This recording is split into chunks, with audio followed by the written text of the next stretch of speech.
Hello and welcome to World Talks here on TVP World with me, Ashim Kumar. France is again in political turbulence. President Emmanuel Macron has reappointed Sébastien Lecornu as Prime Minister just days after his resignation in a bid to push through the 2026 budget and stabilise a deeply divided parliament. Critics say Macron is risking further paralysis instead of calling new elections. With public frustration rising and France's growth slowing amid fiscal pressure and political gridlock, what's next for the Fifth Republic? Joining us is Professor Emmanuel Dupuy. He's president of the Institute for European Perspectives and Security Studies. Professor, welcome to TVP World, and thank you for taking the time. Pleasure. Always a pleasure. So let's start with the basics. What's the problem with pushing through the 2026 budget through Parliament? Well, it has to be voted, and has to be voted by a majority of 289 MPs amongst 577. And as we are speaking of today, the count is not there. The count is not there because there is not this majority still in capacity to vote the budget if we have a government, if the budget is presented next week, and again, if the Prime Minister is not censured. And we are speaking about two different things. The budget has to be voted, but the Prime Minister has to be confirmed. And he has to be confirmed before he is and therefore there is still the risk of the censorship. As we are speaking of today, the newly reappointed Prime Minister who gave his demission last week, who is now accepted to retry to find a majority, does not still have this majority. And furthermore, as we are speaking of tonight, only 19 MPs are missing for a censorship by Monday morning. So we do not have a government. We are not sure that we have a prime minister, and we neither are sure that the budget that the prime minister will present will be a budget acceptable by his very scarce and very minor minority. Understood. Well, as you say, there are two separate things. Let's start with the budget. What are the main sticking points?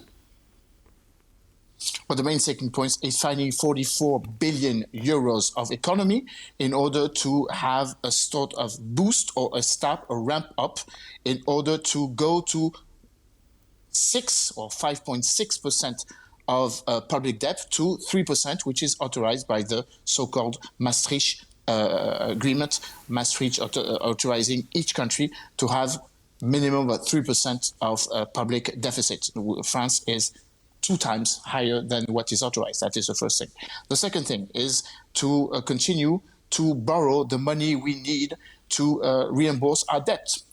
We are now in a situation where we're 120% of our GDP, which is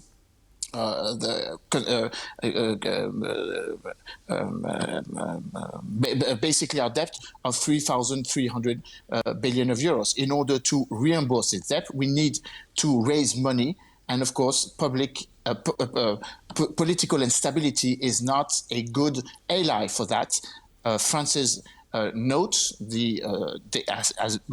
by a certain number of private equities companies have degraded France's note from AAA to BBB plus, which for the first time brings us a very sad reality that Italy has a better positiveness image than France has on the international market. And of course, this is absolutely essential if we want to address the question of public debt and to fight against excessive deficits. Well, deficits. I mean, that sounds pretty common sense, doesn't it? To fight against an excessive deficit and to fund the debt that France has at the moment. Why are people opposing it? Well, people are not opposing that. People are opposing the manner to find that money. It's not it's not a good thing to reimburse, but where do we find the money? How we are going to tax a certain number of incomes of, let's say, the high level or the high rank the biggest companies who are supposed to be more pushed to give back a certain number of aids, a certain number of loans. This is what the extreme left is proposing. And of course, the pension reform is absolutely essential. And it's another essential issue. We need a budget. We need to have a consensus of whether or not we're going to reform the pension or the so-called model of the French social welfare, which will allow us to have 3 to 4 billion of euros of economy each year, and by, again, for the next 10 years, 13 billion of euros. So it's not only about figures, the way we present it is who is going to be taxed, who and what type of policy are we going through? Are we going through a social dedicated policy, or are we going, as the entrepreneurs are asking us, for less public investment and a bit more aid to private companies? Again, it's a philosophy, whether the Prime Minister is going in the direction of the left minority or the right minority, because there is no majority. Understood. Now, Sébastien Lecornu resigned earlier this week. What was behind that resignation, and why has President Macron invited him back? Well, he resigned because he did not have a clear majority, and some of the political forces that were inside his government did not appreciate that a certain number of names which were proposed, which are the symbol of the excessive deficit of France, namely Bruno Le Maire. Bruno Le Maire is sometimes presented as the Minister of Finance who put 1,000 billion of euros of public deficit amongst the 3,300, the 3,003 that we have. So there's a very clear dissensus on the political choices which were made by Sébastien Lecornu to form his government. This is why there was the risk of resignation of one of the major allies, the rightist Republican liberal conservative head of the Republican Party, Bruno Retailleau, who said that if that was the case, then he would resign. Therefore, Sébastien Lecornu has been nominated Prime Minister during the last 27 days, but his government did not last more than 14 hours. Now, the real question is, are we in the same situation today? And does Sébastien Lecornu have more margin of action? And to be honest, everyone is very unclear whether that is the case or not. Is President Macron simply, as some of his critics might say, simply trying to avoid calling snap elections? Emmanuel Macron is avoiding three things. First of all, to take in consideration that he is responsible of the crisis, and he has been responsible of that crisis when he called for snap election and the dissolvement of National Assembly in 2024, in June 2024, only 1 year and 3 months backwards. Second of all, Emmanuel Macron is to be considered the responsible of the very profound and very real regime and political and institutional crisis that we are facing. There was a poll a few days ago where 71% of the French asked him to resign. And if he would be resigning, then we will have new presidential elections, not snap legislative election, but snap presidential election, and democracy will speak. Well, is political allies have a majority who do not have a majority? And you fully understand that they do not. They lost this majority by 2022 when they lost the last normal legislative election. Now, President does not snap legislative election because he very well knows that if that was the case, then his political party, his political centrist movement will totally disappear, going from 80 MPs today to maybe not more than 25.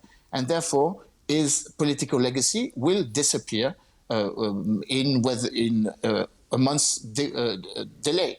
And he very well knows that the last polls show that the National Rally and the Republican Party, therefore the centrist Republican or liberal conservative and national conservative and patriot movement represent as if they were to be liaising together, which is not a reality, as you very well know in France, would represent already more than 51%, and therefore will have just them the absolute majority. So while President Macron tries to hang on to power, or perhaps delaying the inevitable, but still he's in there, and it's an unstable situation. The head of the central bank, the French central bank, said uncertainty, and I'm quoting, is the number one enemy of growth. Now, how much is this instability costing the French economy? As I told you, it's absolutely a very catastrophic situation. I'm not an economist, so I cannot give you the figure of that. What I can tell you is that the trust in France is fading away. It is both on a geopolitical and in a European perspective. The markets are a bit worried that this instability, of course, happens, but it will last a long period of time, and that is the problem that we are facing. And of course, instability and uncertainty brings out the fact that there is not a clear situation whether or not either this prime minister or maybe the next one, because Emmanuel Macron can perfectly nominate someone else, will put us out of the crisis. There is only two situations in which the crisis can be overcome. First of all, if all the political parties agree on a minimum consensus, text by text, to vote in one direction or the other. Second option, to go back to the votes. And if we go back to the votes, then there will be another majority. And then the markets will react in another way, because the political and economical changes and the political choices that will be made by the majority party will be maybe radically different than the one that Emmanuel Macron has pushed since his election in 2017. Right. Well, let's hope that stability comes sooner rather than later. But in the last minute or so that we have left, Professor, what's the public mood watching all of this going on? They are asking in majority that President Macron resign, 71%. They are willing, 61%, to go back to the vote, and never, regardless of the vote, whether it's legislative or presidential. And as we are speaking of today, tonight, Sébastien Lecornu still doesn't have a majority to present a budget.